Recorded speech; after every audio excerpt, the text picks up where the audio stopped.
next presenter is Carol Hejl with Metro Transit.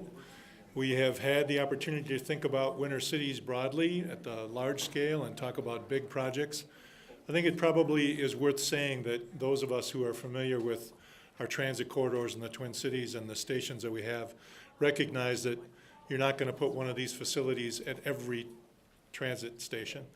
But if you do think about the whole notion of the last mile and the opportunities of making connections to these stations, it opens up the areas that we can think about in terms of thinking about these places. So Carol's going to bring it down to a much more granular level for us here in Minnesota. So Carol, if you would, please.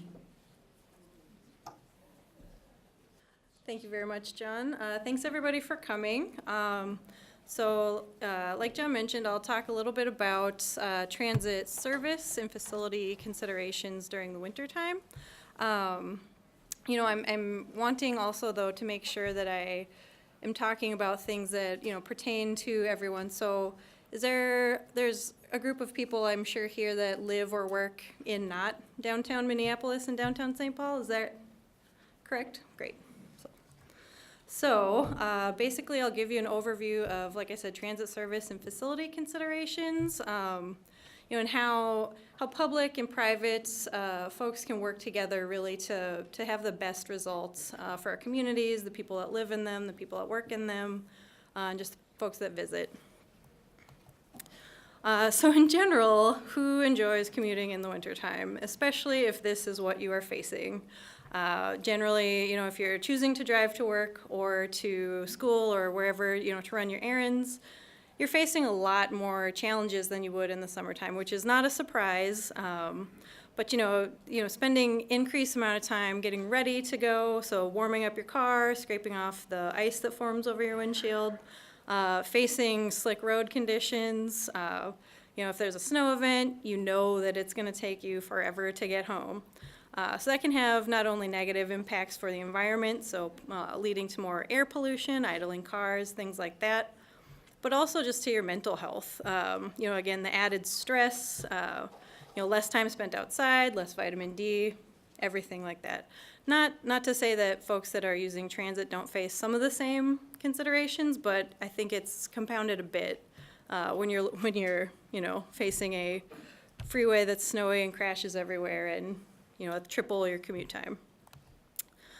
So transit ridership does change during the winter time, which is not a surprise. Really, though, looking at which type of transit is important when you're thinking about considerations for service and facilities. So for instance, fixed route transit really sees an increase when we're getting snowy weather. It's very reliable. Your train, your North Star or LRT or fixed route service, that that's going to be on time. It's coming in 10 minutes. You're going to get where you need to go. We do see, Metro Transit does see decreases in ridership on local bus service, though, during snow events, because not surprisingly, buses are beholden to a lot of the same factors that automobiles are. If the roads aren't clear, it takes our buses longer to get where they need to go. If it's taking folks longer to get on and off the bus, again, that really reduces our reliability. You'll see the two asterisks there. We do have a new service, arterial bus rapid transit. It's a little too early for us to accurately say what that is looking like for us operationally and functionally in the wintertime. However, some of the things that make arterial BRT unique, or more of a train-like experience, so that once you get to that platform, there's a heated waiting area for you. That there's signal priority on the bus so that it's more able to be more reliable getting there, things like that. When we're seeing frigid temperatures, though, and for that, really anything below 10, 20 degrees, all modes see a little bit of a reduction. That's just because it's really cold. So that also really one of the important factors when we're thinking about winter in transit is the stops and stations that we're looking at.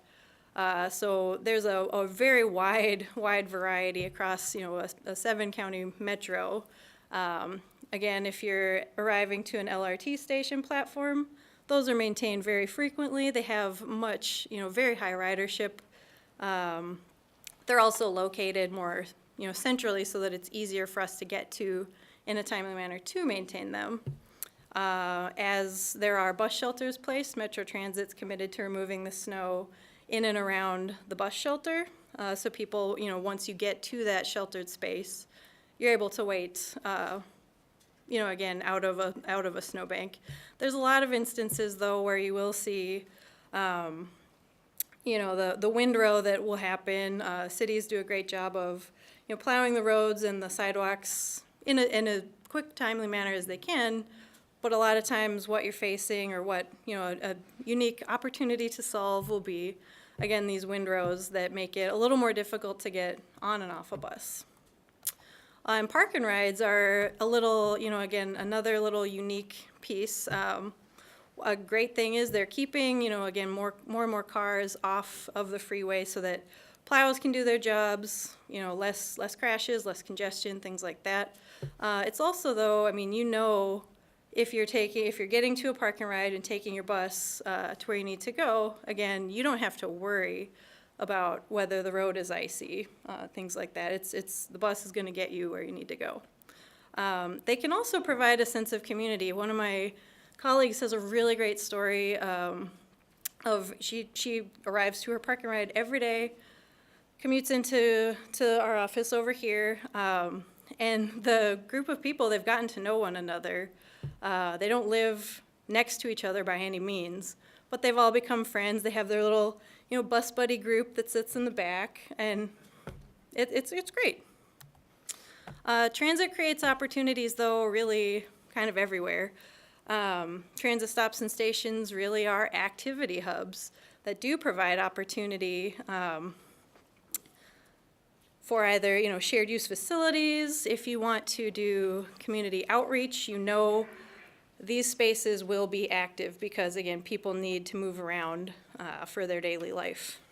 And it's also, choosing to think of your walk to and from transit, as a stealthy form of exercise, not only getting your steps in, but again, you're getting more fresh air, more exercise, and it's exciting to run after a bus or a train.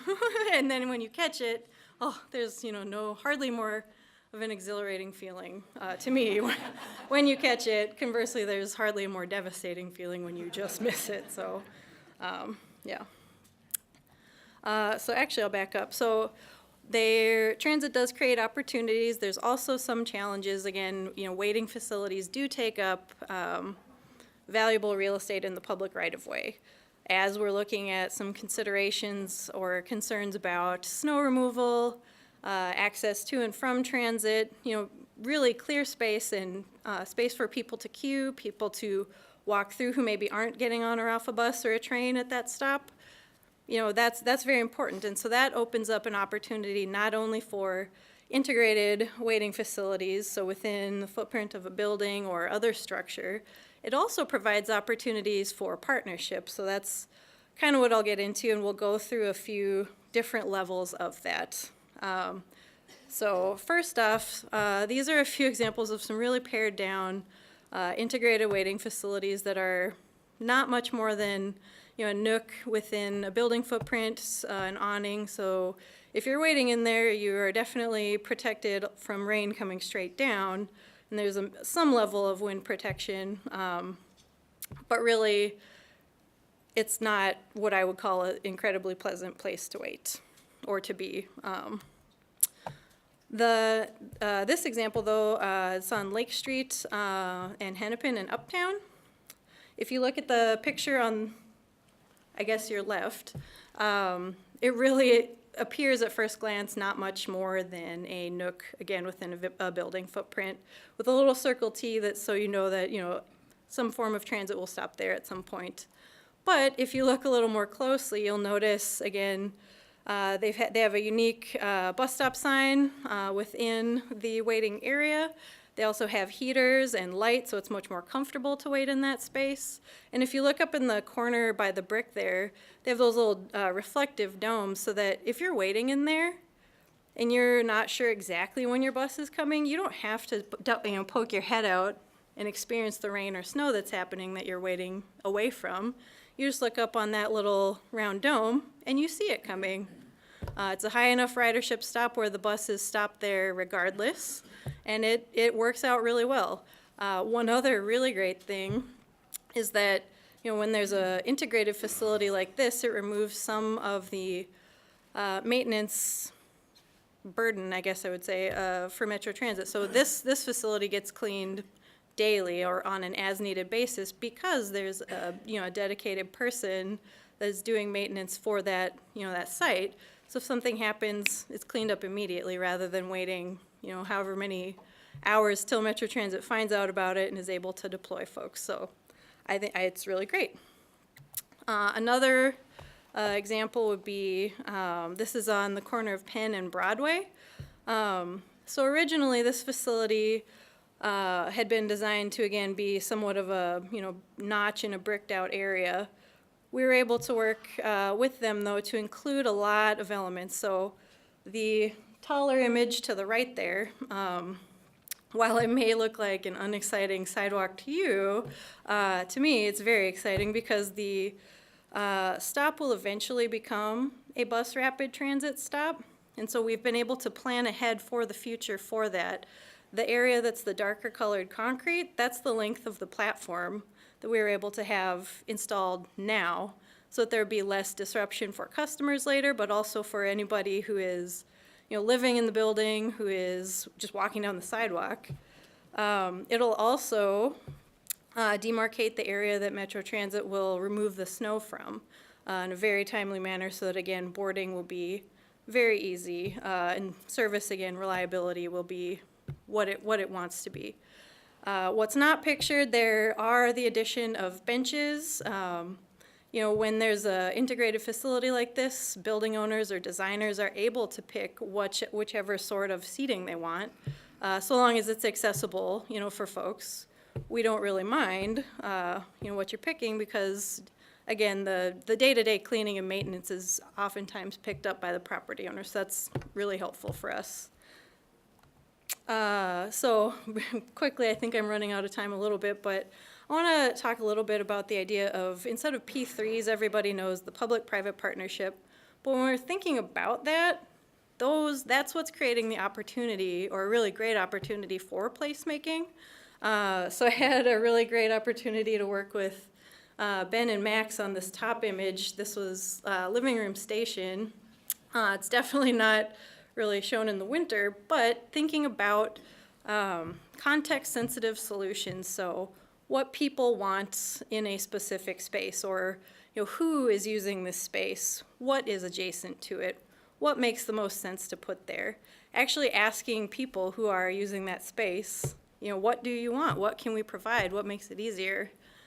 So for building owners, if there's opportunity again to create space, but if there's other partnership opportunities, either with the businesses that are within that building footprint, if there's opportunities to partner with the city, if there's opportunities to partner with other complementary agencies, that's how you end up with a really great result. And the bottom image is actually my very favorite bus waiting facility. I never thought I would have one, but I do. It's in Paris, France, and really, what better way to look at, what you can provide. They have a frit pattern that you can see on the bus shelter in the back, the design that's on the glass. Not only is that functioning to prevent graffiti and that, but they're also using it to display the street grid, so it's working for wayfinding. It's doing more than just one thing. There's also the activation, so if you want to check out a bike, or they have a little free lending library or a little coffee cart. Every possible thing that folks could want, they have, and it works, not just because of one person at a transit agency wants it, or one person working at a city or a private entity wants it. You work together and you can come up with something phenomenal. and really, pool your resources and, look at the strengths that each different group can provide and bring to the table to come up with a really great result. So I apologize for this one. This was supposed to be a video. I don't know who all, if you haven't seen it, just Google bus stop dance party. So recently, in a really cold snap a month or two ago, it was so cold that the lights that we had in our transit shelter were flickering and pulsing. So someone chose to do an impromptu EDM dance party and post it on YouTube. So really, attitude, again, when you're thinking about your commute or how you can work with folks to think about their commute differently, no, waiting for transit when it's really windy and cold isn't always pleasant. However, you are getting fresh air, you are getting exercise. If your light's flickering, you can absolutely dance to it and post that on YouTube. And I had to end with the Twinkle Bus just because it's so great. It makes everybody happy, and that was my first introduction actually to Metro Transit when I moved to Minneapolis, and just thought, what a great way to celebrate again winter, darkness. Clearly, it's a agency that really embraces the seasonality of the region we live in. So, with that, I'll turn it over. Questions?